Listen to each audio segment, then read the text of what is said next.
টাকা আটকে দেওয়ার পরেও কিন্তু মাননীয় মুখ্যমন্ত্রী মমতা ব্যানার্জি আজকে তিনি পশ্চিমবাংলার নিজস্ব কোষাগার সেখান থেকে কিন্তু আপনাদের এই যে বাংলার বাড়ি গ্রামীণ যে প্রকল্পের টাকা দিচ্ছে সেটা কিন্তু সম্পূর্ণভাবে রাজ্য সরকারের কোষাগার থেকে। এখানে কোন রকম ভাবে কেন্দ্র সরকারের কোনো অনুমোদন নেই।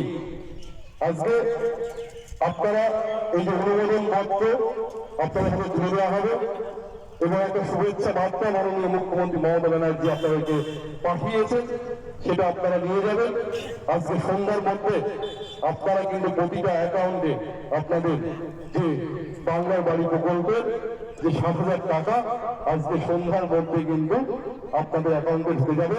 আপনারা দেখেছেন যে সিঙ্গুর থেকে আজকে মাননীয় মুখ্যমন্ত্রী মমতা ব্যানার্জি 20 লক্ষ বাংলার বাড়ি উপভোক্তাদের নাম আজকে কিন্তু ঘোষণা করবেন। সেই ঘোষণার মধ্যে আপনারাও কিন্তু সেই উপভোক্তার মধ্যে পড়ছেন। একটা জিনিস মনে রাখবেন যে এই টাকা কিন্তু সম্পূর্ণভাবে মুখ্যমন্ত্রী মমতা ব্যানার্জি রাজ্য সরকারের কোষাগার থেকেই কিন্তু দিচ্ছে। এটা কিন্তু অন্য কোনো রকম ভাওতা বা কারো প্রয়োগ বা কেউ অন্য কিছু এসে বলবে যে সরকারের ট্যাক্সের টাকা ওই কেন্দ্র সরকারও এর মধ্যে যুক্ত আছে, অমুক আছে অমুক আছে, এইগুলোতে কিন্তু আপনারা একদমই কর্ণপাত করবেন না।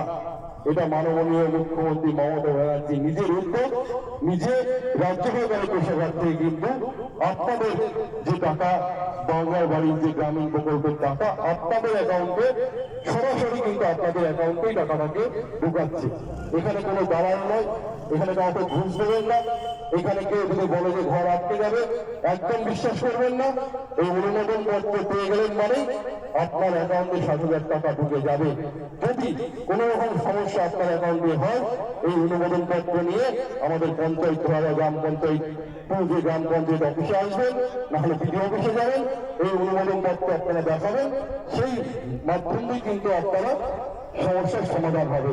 কারোর দ্বারা আপনারা প্ররোচিত হবেন না বা কাউকে একটা পয়সা এই ঘরের জন্য কিন্তু দেবেন না।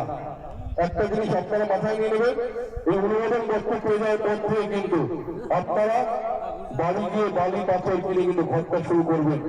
সামনে নির্বাচন, সময় খুব কম।